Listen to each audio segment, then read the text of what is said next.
Selamat siang teman-teman semua. Di sini saya Kristia Wahyudianingrum dari Universitas Telkom. Saya membuat video ini sebagai bahan ujian akuntansi perpajakan, di mana nanti saya akan menjelaskan beberapa hal. Yang pertama mengenai PPh pasal 23, lalu mengenai pengukuran penghasilan dan juga pengakuan beban, lalu ada hutang piutang pajak, dan ada juga PPN, lalu yang terakhir adalah rekonsiliasi laporan keuangan.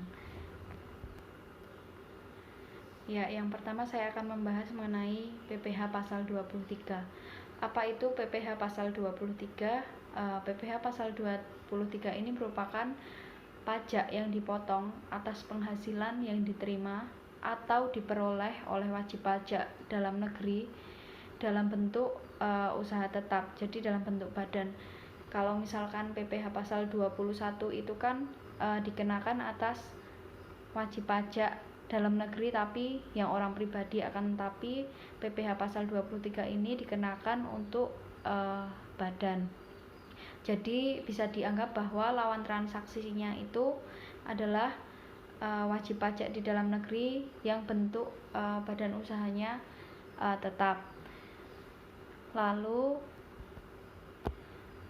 Lalu transaksi PPh 23 ini bisa dipotong apabila terjadi atau adanya transaksi antara pihak yang menerima penghasilan atau biasa disebut penjual dengan seorang pembeli, yaitu pembeli penghasilan itu.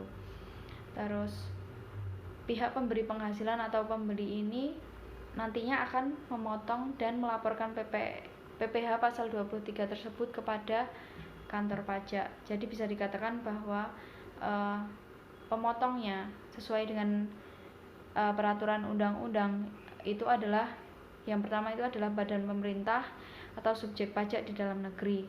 Lalu yang kedua itu merupakan penyelenggara kegiatan atau bentuk usaha tetap, perwakilan perusahaan luar negeri. Lalu juga yang ketiga itu adalah wajib pajak orang pribadi yang ditunjuk, jadi dia memiliki surat penunjukan. Lalu kapan PPh pasal 23 itu terutang, juga kapan harus disetor dan dilaporkan. Jadi PPh pasal 23 ini disebut terhutang manakala tiba pada akhir bulan pada masa dilakukannya pembayaran atau sudah masuk pada masa jatuh tempo. Lalu PPh 23 ini harus disetor pemotongan pajak itu selambat-lambatnya tanggal 10 bulan berikutnya, jadi pasca terutang. Lalu SPT harus disetor kepada kantor pajak itu juga harus disetor itu paling lambat 20 hari bulan berikutnya. Ya, untuk PPh pasal 23 ini sifatnya tidak final. Tidak final dalam artian, kalau yang final itu kan ketika sudah dipotong pajak final itu tidak akan timbul lagi hutang pajak. Tapi kalau yang tidak final, ketika sudah dipotong akan timbul lagi hutang pajak.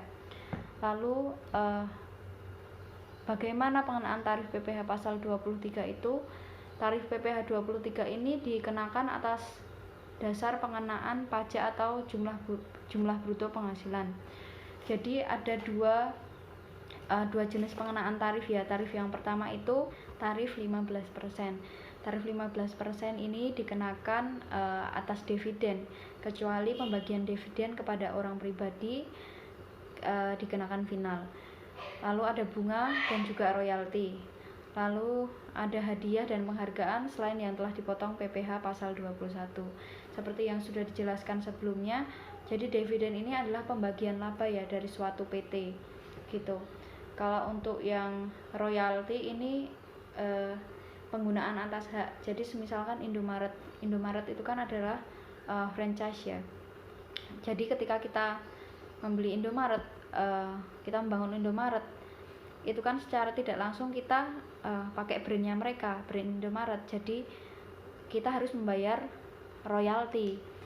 Lalu untuk tarif yang kedua itu tarif 2%, itu dikenakan atas sewa dan penghasilan lain yang sehubungan dengan penggunaan harta. Penggunaan harta ini kecuali sewa dan penghasilan lain ya yang sehubungan dengan penggunaan harta yang telah dikenai pajak penghasilan pasal 4 ayat yang kedua. Ya, contohnya saja kalau pengenaan pajak penghasilan pasal 4 ayat 2 itu kan kayak persewaan atas tanah dan bangunan. Akan tetapi kalau untuk yang PPh pasal 23 ini atas sewa seperti sewa bus gitu ya. Lalu yang kedua ini ada imbalan sehubungan dengan jasa teknik, jasa manajemen, jasa konsultasi atau konsultan, atau jasa konstruksi dan jasa lain yang selain jasa yang telah dipotong pajak penghasilan. Ya, langsung saja masuk ke contoh kasusnya. Jadi mungkin bisa ditulis ya teman-teman, karena saya nggak melampirkan PowerPoint-nya, mungkin juga karena keterbatasan waktu. Jadi saya bacakan soalnya. Tanggal 2 Juli 2014, PT Abizar membayar royalti kepada Tuan Anwar sebagai penulis buku sebesar 50 juta. Tuan Anwar memiliki NPWP nomornya 014488298700. Jika ditanya PPh berapa yang harus dikenakan, itu PPh 23 ya kan, di sini kan dikatakan membayar royalti. Lalu berapa tarif PPh 23 yang dikenakan? Tadi kan ada dua tarif yang pertama 15, yang kedua 2%. Untuk royalti, dividen dan juga bunga itu dikenakan tarif yang 15% ya. Jadi ini langsung saja 15% dikali dengan jumlah pembayaran royalti tadi ya, itu kan 50 juta. 15% dikali 50 juta itu nanti ketemu 7,5 juta. Akan tetapi jika ini tadi kan Tuan Anwar memiliki NPWP, akan tetapi jika Tuan Anwar tidak memiliki NPWP, itu pengenaannya akan dikali dua atau pengenaannya akan 2 kali lipat.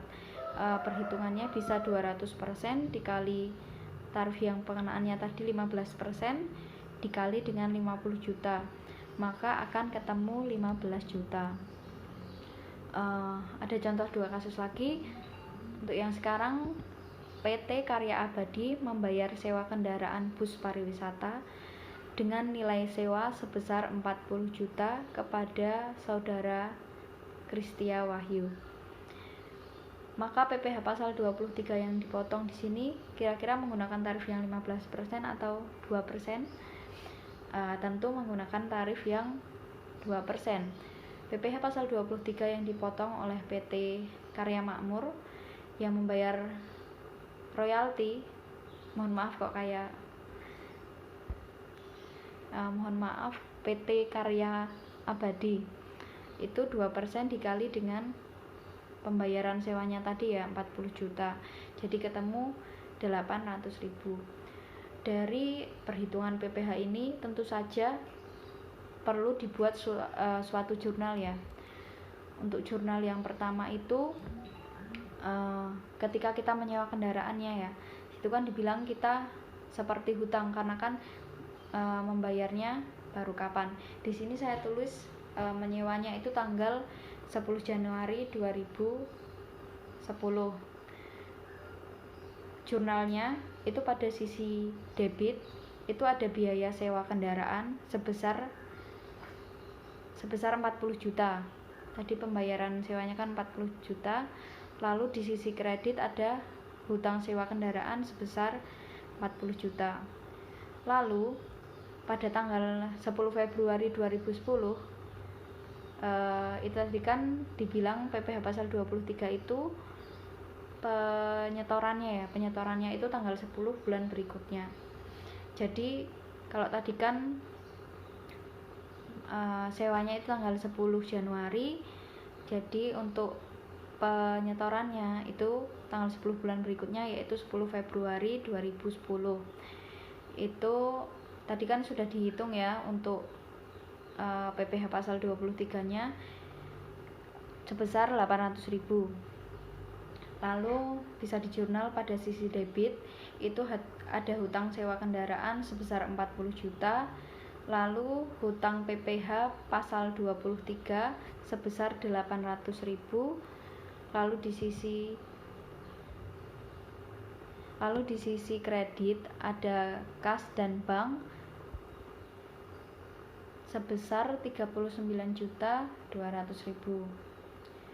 Lalu 20 hari masa pajak berikutnya, bulan berikutnya itu ada pelaporan pajak, di mana itu akan dibuat jurnal. Yang di sisi debit ini adalah hutang PPh pasal 23. Lalu yang di kredit ada kas atau bank sebesar 800.000. Jadi sudah paham ya teman-teman mengenai PPh pasal 23 ini. Mungkin nanti jika ada yang ditanyakan bisa langsung ke saya. Baik, selanjutnya kita akan membahas mengenai pajak pertambahan nilai atau biasa disebut dengan PPN. Sebenarnya apa sih yang disebut dengan PPN itu? Tentunya banyak ya dari kalian yang sudah mengetahui mengenai PPN. Tentunya ketika kita di restoran itu kan juga biasanya ada tulisan PPN berapa gitu kan.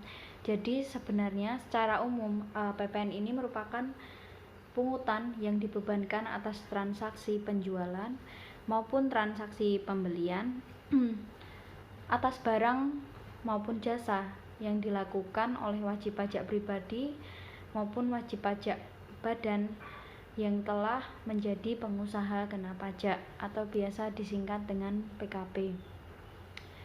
Jadi kapan kita harus membayar PPN atau kapan kita punya kewajiban untuk membayar PPN, yaitu ketika kita sudah memiliki status sebagai PKP atau pengusaha kena pajak.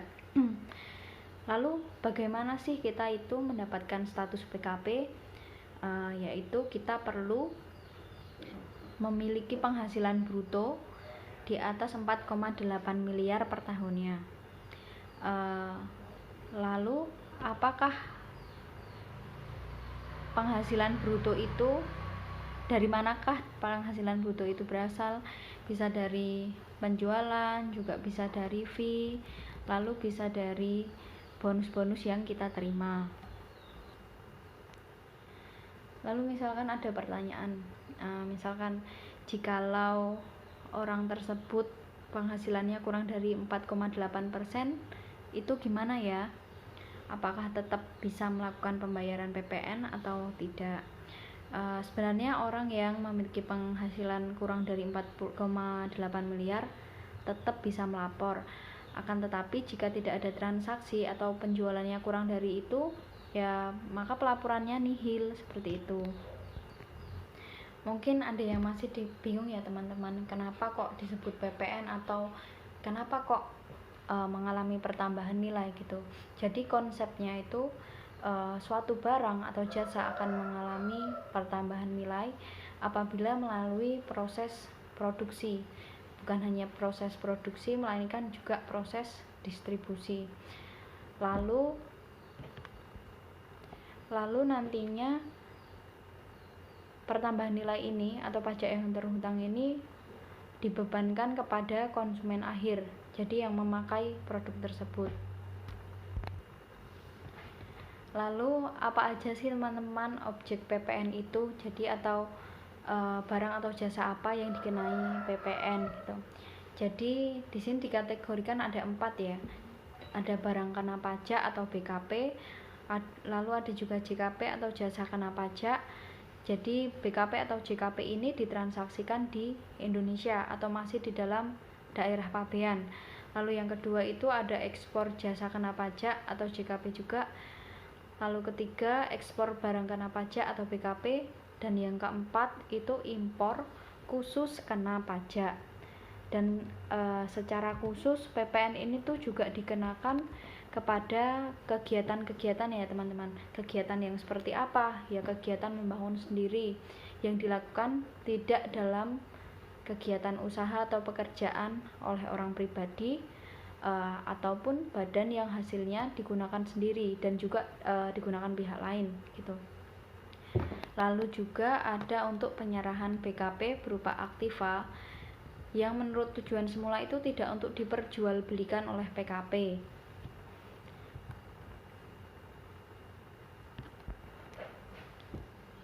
Atau gini ya teman-teman, atau atas penyerahan aktiva yang pajak masukannya itu tidak dapat dikreditkan karena perolehan BKP atau JKP-nya itu tidak mempunyai hubungan langsung dengan kegiatan usaha dan perolehan juga pemeliharaan kendaraan seperti kendaraan bermotor, sedan ya, sedan, station wagon, van, dan juga kombi, kecuali merupakan barang dagangan atau statusnya sedang disewakan. Lalu untuk PPN ini berapa sih tarif yang dikenakan? Tentunya ini berbeda ya dengan yang kita bahas sebelumnya tadi kan mengenai PPh 23 juga. Jadi kalau untuk di PPN ini ada 3 tarif pengenaan. Tarif yang pertama itu adalah tarif 10%. Jadi tarif 10% ini dikenakan kepada semua produk ya yang beredar di dalam negeri, termasuk di daerah zona ekonomi eksklusif atau biasa kita singkat itu ZEE, dan juga landas kontinen yang di dalamnya berlaku undang-undang yang mengatur tentang kepabean. Lalu ada tarif PPN 0% diterapkan atas ekspor barang kena pajak berwujud, ekspor barang kena pajak tidak berwujud, juga ekspor jasa kena pajak. Lalu yang ketiga itu tarif pajak sebagaimana dimaksud dalam ayat yang pertama dapat berubah menjadi paling rendah sebesar 5% dan paling tinggi 15% sebagaimana diatur oleh peraturan pemerintah. Oh ya, untuk tanggal lapor dan tanggal penyetoran PPN itu berbeda ya dengan PPh pasal 23 tadi. Kalau yang 23 tadi kan tanggal penyetorannya itu kan tanggal 20 bulan berikutnya. Lalu langsung saja kita masuk pada contoh soalnya ya. Bentar, benar. Jadi soalnya itu mungkin bisa ditulis teman-teman karena saya mohon maaf tidak menyajikan filenya. Jadi pada bulan September 2017 misalkan ya penjualan PTA itu sebesar 15 juta. 15 juta ini exclude PPN atau tidak termasuk PPN. Penjualan dilakukan secara kredit. Lalu pada bulan yang sama terjadi pembelian barang dagang sebesar 10 juta. Pembelian juga dilakukan secara kredit. Maka bagaimana cara kita menghitung PPN-nya atau PPN yang terhutang? Disoalkan tadi dijelaskan bahwa penjualannya itu kan exclude PPN, berarti tidak termasuk PPN ya. Di sini dibilang kalau untuk PPN itu kan tarifnya 10%. Kenapa 10%? Karena kan di sini tadi saya bilang untuk produk yang beredar di dalam negeri atau masih di zona ZEE itu pengenaan tarif PPN-nya sebesar 10%. Jadi karena di sini kan belum termasuk PPN, maka kita harus mencari PPN keluarannya terlebih dahulu. Tadi saya bilang bahwa ketika ada penjualan maka timbullah PPN keluaran. Maka kita menghitung PPN keluarannya terlebih dahulu, yaitu 10% dikali dengan jumlah penjualannya tadi 15 juta ya. Jadi nanti akan ketemu 1.500.000. Lalu bagaimana kita mencatatnya di dalam jurnal? Kita harus mencatatnya di posisi debit itu ada piutang dagang, karena penjualan secara kredit ini juga menimbulkan adanya piutang dagang. Piutang dagang di sebelah debit sebesar 15 juta. Lalu di sisi debit berikutnya ada hutang PPN sebesar 1.500.000, dan di sisi kredit ada penjualan serta PPN keluaran sebesar PPN penjualannya itu sebesar 15 juta. Lalu untuk PPN keluarannya itu sebesar 1.500.000. Untuk hal ini PPN keluaran clear. Lalu yang kedua, kita menghitung PPN masukan karena tadi ada transaksi pembelian secara kredit ya. Pembelian tadi sejumlah 10 juta, dan ini pun juga exclude PPN atau tidak termasuk PPN. Jadi kita harus menghitung dulu jumlah PPN masukannya. PPN masukan juga sama tadi dihitungnya, pengenaan tarifnya sebesar 10% ya teman-teman. 10% dikali dengan 10 juta maka akan ketemu 1 juta ya. Lalu bagaimana kita mencatatnya di dalam jurnal? Perlu diingat ya, tadi adalah pembelian secara kredit. Maka kalau ada pembelian secara kredit ini akan menimbulkan hutang ya tentunya.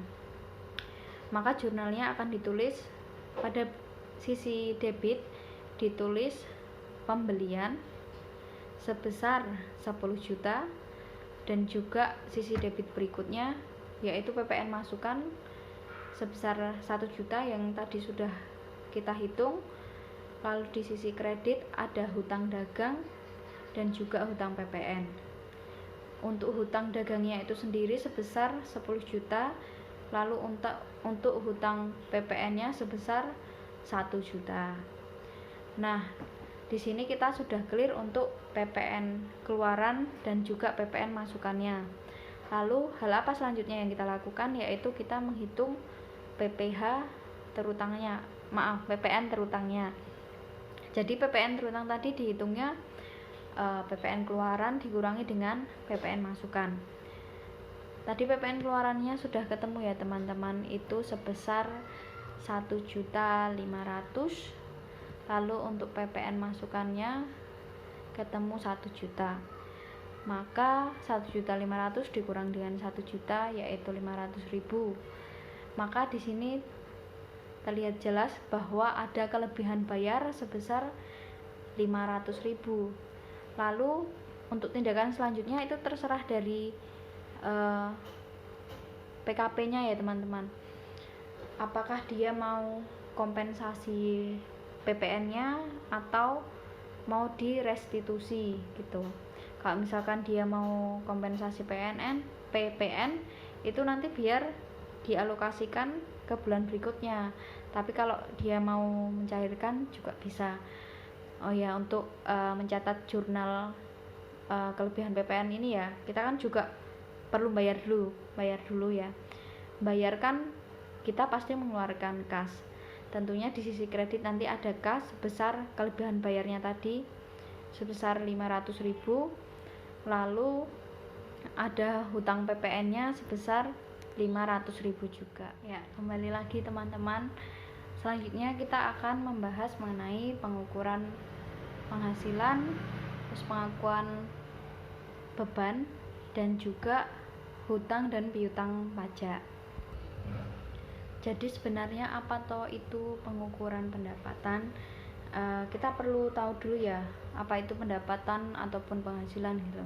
Jadi pendapatan ini merupakan barang dan jasa, dan dalam jangka waktu tertentu itu bisa dikonsumsi oleh suatu entitas tanpa mengakibatkan berkurangnya modal. Lalu apa pengertian pengukuran pendapatan itu sendiri? Jadi pengukuran pendapatan itu merupakan berapa besarnya jumlah pendapatan yang seharusnya diakui gitu loh dari setiap transaksi yang terjadi. Lalu apa sih tujuan dari pengukuran penghasilan itu? Pengukuran penghasilan ini dilakukan untuk menentukan ya berapa banyak suatu entitas menjadi lebih baik di dalam satu periode tersebut. Karena melalui mengukur penghasilan kita bisa tahu gitu loh perkembangan suatu entitas itu seperti apa. Berikut ini beberapa kegunaan ya konsep dari pengukuran income itu sendiri. Jadi pengukuran pendapatan itu sendiri itu juga digunakan sebagai dasar penghitungan pajak ya nanti kalanya. Lalu yang kedua itu sebagai ukuran keberhasilan suatu perusahaan dan juga sebagai kriteria tersedianya suatu dividen. Yang keempat juga digunakan oleh pihak yang berwenang dalam mengatur tarif. Apakah tarif tersebut itu adil enggak atau masuk akal enggak gitu. Lalu sebagai panduan juga sebagai manajemen perusahaan dalam menyelesaikan suatu masalah-masalahnya. Sebenarnya ada ya dua hal pokok itu yang menyangkut penentuan jumlah penghasilan itu sendiri. Yang pertama, bagaimana kita itu mengartikan ya atau mendefinisikan suatu penghasilan itu sendiri. Lalu yang kedua itu metode pengukurannya itu seperti apa, itu juga sangat berpengaruh ya dengan penentuan pendapatan gitu. Sebenarnya ya logikanya untuk mengukur pendapatan atau penghasilan itu sendiri sebenarnya itu tuh tergantung dari mana asal nilainya gitu loh. Tapi sebelum kita mengetahui asal nilainya tersebut, kita perlu ya untuk tahu dulu apa sih itu nilai wajar, nilai pasar, nilai jual. Nah gitu kita perlu tahu dulu ya. Di sini saya jelaskan dulu mengenai nilai wajar ya. Jadi nilai wajar ini adalah nilai yang adil antara kedua belah pihak. Kedua belah pihak siapa? Yaitu antara penjual dengan pembeli. Lalu ada juga harga pasar. Harga pasar, yaitu harga di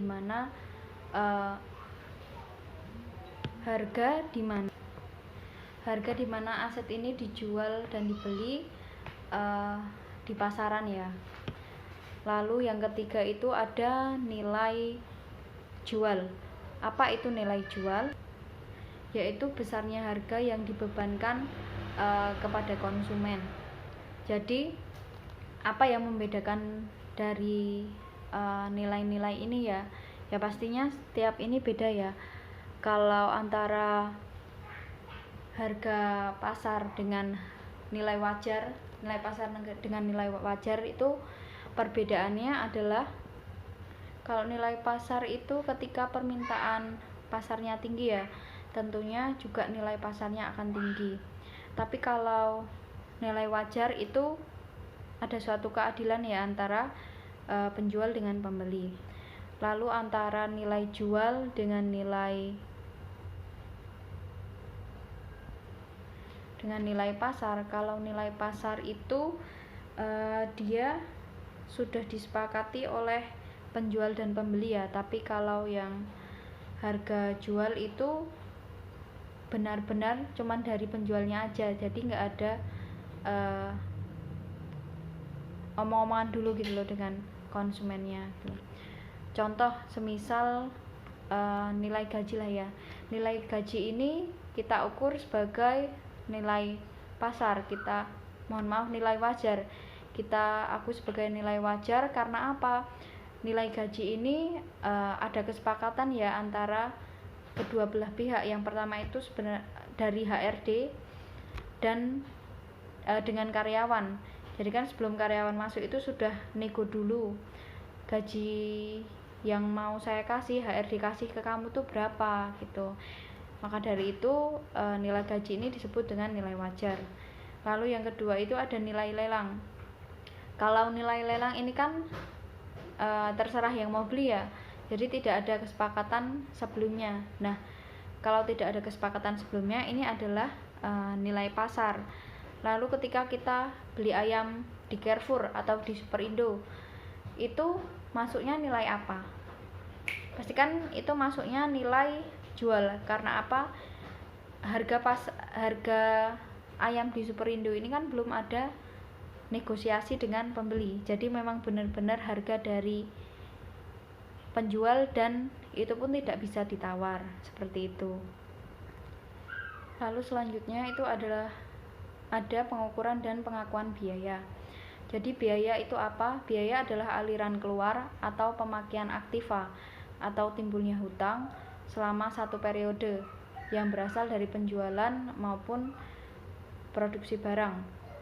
Jadi dari definisi di atas itu dapat dikatakan bahwa yang termasuk biaya hanya kos yang benar-benar dikorbankan gitu ya untuk menghasilkan pendapatan.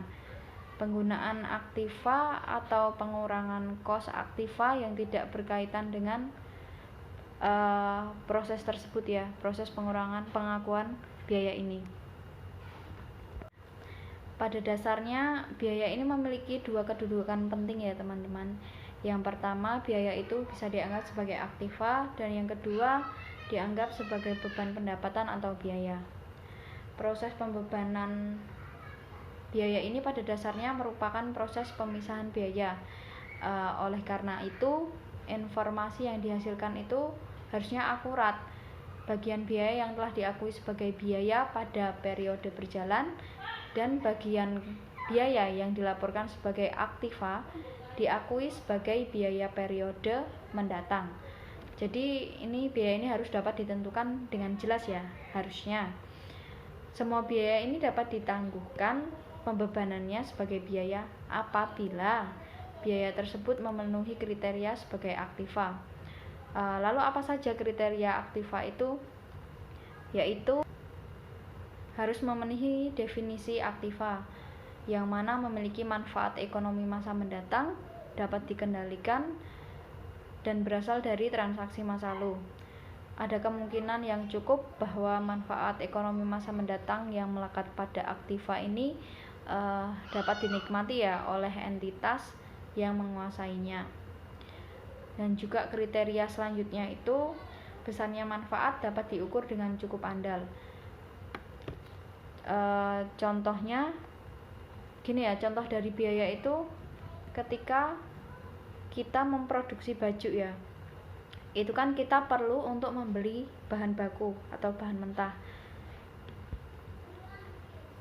beli kainnya seperti itu. Anda membutuhkan itu untuk membuat produk yang nantinya akan Anda jual gitu loh. Kemudian perusahaan itu ketika sudah selesai ya menjual pakaian tersebut yang dibuat dengan bahan-bahan mentah ini dan menghasilkan nilai yang lebih tinggi. Ketika kita beli bahan baku 20 juta ya, misal 20 juta, terus barang itu dijual kita dapat 30 juta. Nah, dari sini Anda mendapatkan pendapatan ya dari penjualan ini tadi sebesar 10 juta. Sesuai dengan prinsip pengakuan biaya, Anda itu harus menunggu ya untuk mencatat pengeluaran sebesar 20 juta ini tadi hingga pendapatan yang terkait itu diterima karena transaksi penjualan ini. Ya, perlu diperhatikan ya teman-teman, pencatatan pengakuan biaya pada sebuah laporan keuangan ini tuh juga berdampak kepada besarnya pajak penghasilan ya nantinya yang harus dibayar gitu loh, setiap bulannya. Sebagai contoh ya, jika pencatatan pengakuan biaya itu banyak dicatat pada bulan ini, katakan bulan Juli ya, maka secara otomatis pada jumlah penghasilan pada bulan tersebut akan terkurangi dengan pembiayaan yang berimbas pada kecilnya jumlah pajak penghasilan yang harus dibayarkan. Mungkin sudah sedikit diterangi ya tentang apa itu pengukuran pendapatan juga pengakuan biaya. Ya, dalam pajak itu tidak semua biaya itu bisa diakui ya teman-teman. Tentunya ada yang tidak diakui secara pajak. Jikalau kita mau melihat lebih lanjut mengenai beban-beban menurut pajak itu seperti apa, kita bisa melihat pada UU pasal 6 ya, PPh nomor 36 tahun 2008. Di situ dibahas mengenai beban-beban apa saja yang dianggap secara pajak. Lalu biaya-biaya seperti apa yang tidak boleh diperhitungkan gitu loh dalam perpajakan atau digunakan sebagai pengurang penghasilan bruto. Kalau untuk melihat yang biaya-biaya yang tidak dapat dianggap ya dalam pajak, itu bisa dilihat dalam pasal 9 UU PPh nomor 36 tahun 2008. Di sini saya juga mau menjelaskan ya beban menurut pajak itu apa aja gitu loh. Ada yang pertama itu operating expenditure atau yang beban yang dibebankan pada tahun pengeluaran. Lalu beban atau biaya yang ada hubungannya langsung dengan usaha atau kegiatan tersebut. Lalu biaya atau beban yang tidak terkait dengan bukan objek pajak atau penghasilan yang dikenai pajak final. Lalu yang keempat itu pengeluaran kas yang bukan bentuk natura ya. Natura udah tahu ya teman-teman, jadi pemberian cuma-cuma gitu. Dan juga kenikmatan. Dan yang kelima itu dalam batas kewajaran dan sesuai dengan adat pedagang yang baik. Selanjutnya akan dibahas mengenai hutang dan piutang pajak.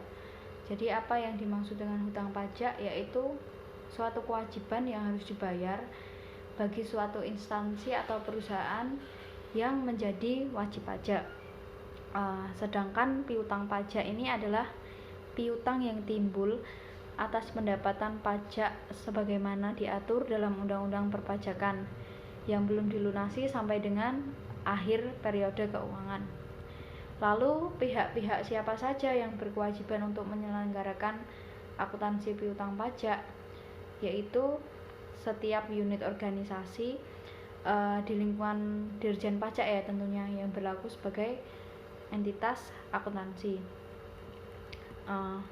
Untuk utang pajak sendiri ini merupakan situasi ya yang diakui oleh wajib pajak bagi perusahaan yang memiliki kewajiban untuk membayar pajaknya itu ya. Pada sisi akuntansi perusahaan dicatat sebagai utang pajak. Sedangkan piutang pajak ini merupakan situasi yang diakui oleh pihak otoritas pajak yang diakui sebagai aset lancar. Untuk yang pertama kita perlu bahas hutang pajak dulu ya.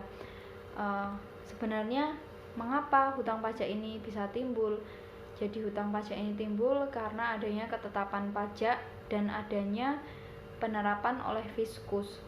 Setiap wajib pajak ini membayar pajak yang terhutang berdasarkan ketentuan peraturan perundang-undangan ya. Tentunya peraturan perundang-undangan tentang perpajakan dengan tidak menggantungkan adanya SKP atau surat ketetapan pajak. Urgensi timbulnya hutang pajak ini ada dua kondisi ya teman-teman. Kondisi yang pertama ini adalah kondisi formal atau kondisi formal, di mana di dalam kondisi ini itu hutang itu akan timbul karena petugas pajak itu mengeluarkan surat ketetapan pajak. Contohnya ketika PBB ya, itu kan pasti setiap tahun kita menerima surat ketetapan pajak. Kita tidak perlu menghitung berapa jumlah pajak yang harus dibayarkan untuk bangunan dan pajak bumi dan bangunan ini ya tentunya, karena di dalam surat ketetapan pajak itu sudah diketahui berapa jumlah yang harus kita bayar gitu. Lalu yang kedua itu ada kondisi material, di mana utang pajak itu timbul karena undang-undang ya, karena adanya sebab tertentu yang mengakibatkan suatu pihak ini dikenakan pajak, seperti halnya ketika kita menerima ini ya teman-teman ya, menerima hadiah atau undian gitu. Misalkan saya itu merupakan seorang karyawan yang memenangkan hadiah undian gitu, dari sebuah acara televisi. Nah, dalam kasus ini kan saya itu terutang pajak ya atas hadiah undian berupa uang tunai yang saya terima. Kalau di TV-TV itu kan biasanya ada pajak ditanggung pemenang gitu ya, pajak ditanggung penonton. Nah, itu maksudnya. Lalu timbulnya hutang pajak ini juga karena adanya ini ya, pembayaran atau penagihan, juga pemasukan surat keberatan, lalu penentuan bermula dan berakhir kadaluarsa.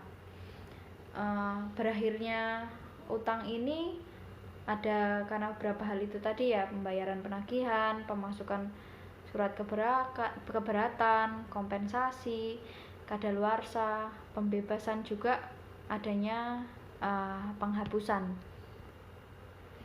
Lalu selanjutnya piutang pajak. Piutang pajak ini diakui oleh otoritas pajak itu ketika diterbitkannya surat tagihan pajak ya tentunya.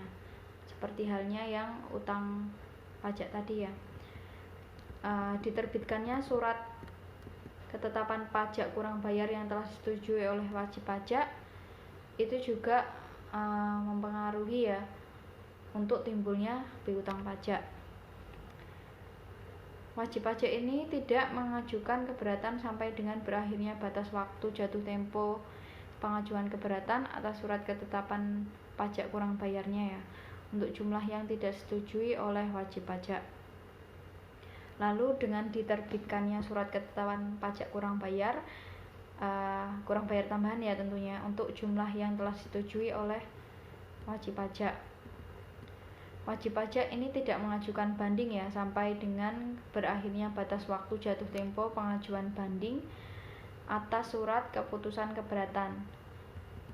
Lalu diterbitkannya beberapa surat-surat yang lain ya, surat ketetapan biaya perolehan hak atas tanah dan bangunan kurang bayar tambahan, juga ada surat tagihan biaya perolehan hak atas tanah dan bangunan, surat pemberitahuan pajak terutang. Nah, itu menimbulkan adanya piutang pajak. Lalu apa yang menyebabkan piutang pajak itu hilang atau dihapuskan?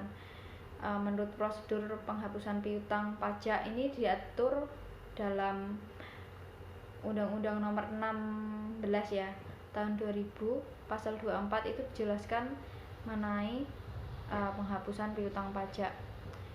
Piutang pajak yang dihapuskan ini adalah piutang pajak yang jumlahnya masih harus ditagih sebagaimana tercantum dalam STP, SKP KB, SKP KBT, dan yang meliputi pokok pajak, kenaikan bunga, dan juga denda. Dan yang terakhir kita membahas mengenai rekonsiliasi laporan keuangan. Sebenarnya apa yang dimaksud dengan rekonsiliasi? Pada dasarnya rekonsiliasi ini adalah suatu proses.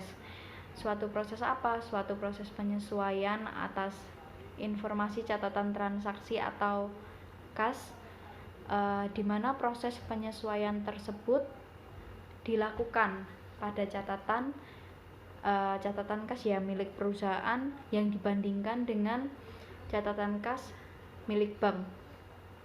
Rekonsiliasi bank ini juga dapat berarti sebagai aktivitas yang merinci kemungkinan adanya perbedaan pada catatan kas milik bank dengan catatan milik perusahaan. Catatan dari bank yang berperan sebagai pengelola transaksi ini akan dibandingkan dengan catatan milik sebuah perusahaan. Catatan yang dibandingkan ini berupa bank statement ya, atau yang biasa disebut dengan rekening koran. Mengapa rekonsiliasi ini diperlukan? Tentu saja agar catatan keuangan dari pihak perusahaan dan bank itu sesuai. Jadi diperlukan supaya upaya untuk menyamakan laporan keuangan dari kedua pihak tersebut itu ya perlu dilakukan rekonsiliasi itu tadi. Perlu diingat ya, pada saat kita melakukan rekonsiliasi bank, keseluruhan transaksi yang terjadi pada suatu periode tertentu itu akan diperhatikan ya, diperlihatkan. Jika dalam proses rekonsiliasi bank itu ditemukan beberapa jumlah saldo yang berbeda, maka akuntan perlu menyusun jurnal penyesuaian ya berdasarkan temuan-temuan yang kredibel tersebut atau dianggap valid. Rekonsiliasi ini juga diperlukan di sisi lain untuk mencegah penyelewengan dana ya, karena ini kan antara kedua belah pihak, antara bank dengan perusahaan. Tujuan utamanya yaitu mencegah terjadinya kegiatan penyelewengan dana oleh kedua pihak yang bersangkutan, karena kan juga perusahaan menyimpan uang di bank pun juga bank mengelola uang dari perusahaan, maka perlu adanya kesesuaian ya. Bentuk dari penyelewengan ini tuh dapat berupa transaksi fiktif atau semacamnya yang sebenarnya itu tidak pernah terjadi. Lalu transaksi apa sih yang mendasari dibuatnya rekonsiliasi laporan keuangan? Ada beberapa transaksi ya yang mendasari dibuatnya rekonsiliasi laporan keuangan gitu. Saya ambil contohnya saja, ada setoran dalam perjalanan dan cek beredar. Adanya cek kosong, jasa giro, serta piutang wesel. Ini juga memiliki potensi cukup besar ya dalam memungkinkan catatan saldo dari pihak bank dan nasabah itu berbeda. Lalu ada juga jenis transaksi piutang wesel ya.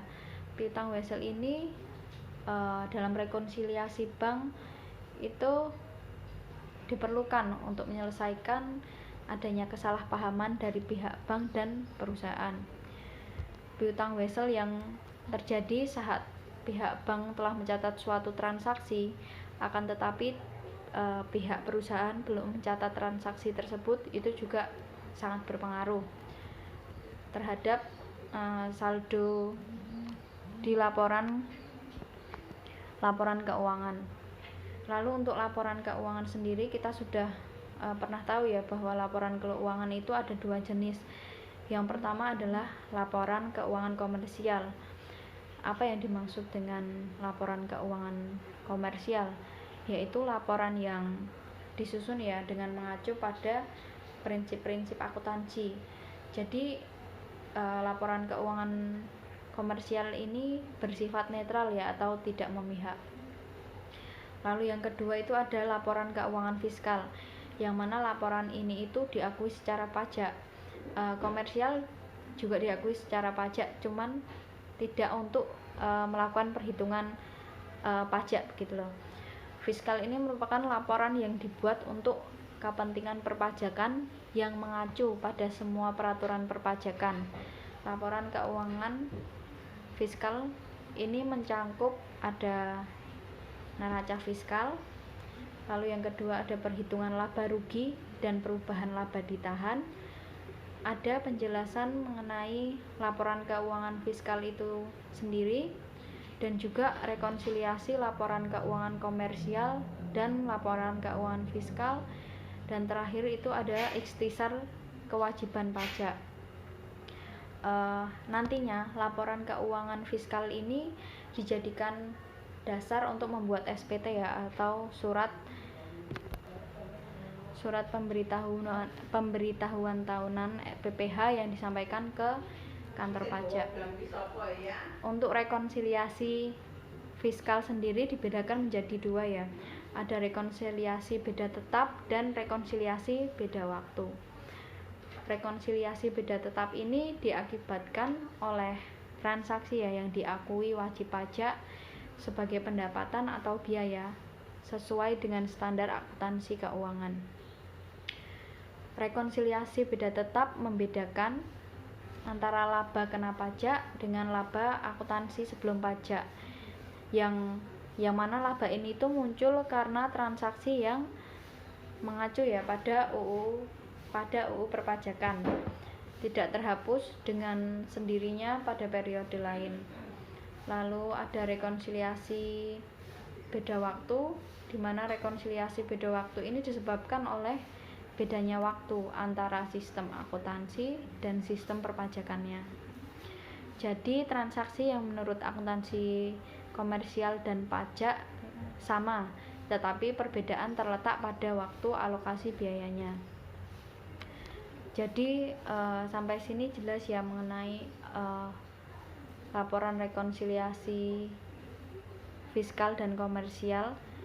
Karena kita belajarnya pajak, kita membahas tentang pajak, ya kita perlu untuk mengetahui rekonsiliasi fiskal ya untuk perhitungan pajak selanjutnya, dan juga sebagai dasar dalam pembuatan SPT. Rekonsiliasi fiskal ini diterapkan pada keseluruhan penyusunan laporan laba rugi yang mencangkup pengeluaran atau beban serta pendapatan. Rekonsiliasi dijalankan pada pos-pos biaya serta penghasilan dalam laporan keuangan komersial, yang diantaranya adalah rekonsiliasi penghasilan yang dikenakan PPh final. Yang kedua ada rekonsiliasi penghasilan bukan objek pajak, dan wajib pajak di sini mengeluarkan biaya yang tidak menjadi pengurang penghasilan bruto. Wajib pajak ini mengeluarkan metode pencatatan yang berbeda ya dengan ketentuan pajak. Wajib pajak juga mengeluarkan biaya agar mendapat pendapatan yang sudah dikenakan PPh final dan pendapatan dikenakan PPh non final. Dalam rekonsiliasi fiskal ada beberapa unsur yang harus ditulis ya, yang mana ada laporan keuangan dan juga koreksi fiskal positif dan negatif. Lalu di sisi kanan ada laporan yang secara fiskal yang sudah dikoreksi. Untuk koreksi positif ini adalah koreksi yang menyebabkan pertambahan ya pada laba fiskal atau pengurangan rugi fiskal. Adapun faktor-faktor yang menyebabkan koreksi fiskal menjadi positif, yaitu adanya beban biaya dalam kepentingan pribadi wajib pajak atau prive, atau juga imbalan atau penggantian terkait dengan pekerjaan atau jasa, dana cadangan, kelebihan pembayaran kepada pihak yang mempunyai hubungan istimewa terkait dengan pekerjaan yang dilakukan.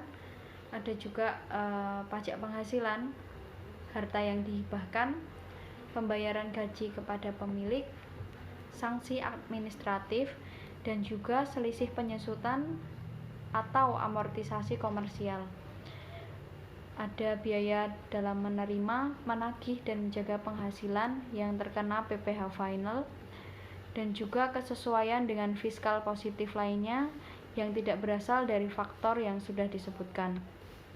Lalu untuk koreksi negatif koreksi negatif adalah koreksi fiskal yang menyebabkan pengurangan laba fiskal atau bertambahnya rugi fiskal, sehingga laba fiskal lebih kecil daripada laba komersial atau rugi fiskal lebih besar daripada rugi komersial.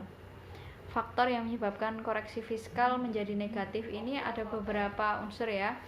Yang pertama ada selisih komersial di bawah penyusutan fiskal, pendapatan yang terkena PPh final, serta penghasilan tidak termasuk objek pajak, tetapi termasuk dalam peredaran usaha. Lalu ada penyusutan fiskal negatif lainnya. Ya, maka dengan begitu dalam perpajakan wajib pajak ini harus menyusun pembukuan ganda. Tetapi cukup membuat satu pembukuan yang didasarkan atas standar akuntansi keuangan. Kemudian saat mengisi SPT tahunan itu perlu melakukan koreksi fiskal atau perlu dilakukan penyesuaian sesuai dengan laporan keuangan yang diakui oleh perpajakan. Untuk contoh pengerjaan koreksi fiskalnya itu kan pasti nanti setelah disajikan laporan keuangan komersial, di bawahnya itu akan diberi informasi tambahan, yang mana informasi tambahan ini dapat kita gunakan untuk acuan membuat rekonsiliasi fiskalnya. semisal ya di informasi tambahan itu ditulis penjualan tanah kepada PT Sejati. PT Sejati ini adalah saudara dari si perusahaan ya, sebesar 2 miliar. Ketika di luar dijual dengan harga 2,2 miliar, secara penghasilan, secara pajak ya, hubungan keluarga ini tidak diakui, sehingga penghasilan yang seharusnya dicatat secara fiskal ini hanya 2 miliar, sehingga 200.000-nya bisa kita jadikan sebagai koreksi fiskal ya. Kita masukkan sebagai koreksi negatif karena di sini mengurangi laba komersialnya. Lalu juga apabila di informasi tambahan, semisal dibilang bahwa ada biaya entertain sebesar 7 juta lah ya, 7 juta, tapi yang memiliki daftar normatif hanya 3,5 juta. Lalu 3,5 jutanya perlu kita masukkan ke dalam koreksi, karena pajak hanya mengakui biaya entertain yang memiliki daftar normatif. Sekian penjelasan saya mengenai beberapa poin yang sudah disajikan di awal tadi, kiranya dapat membantu teman-teman sekalian. Terima kasih.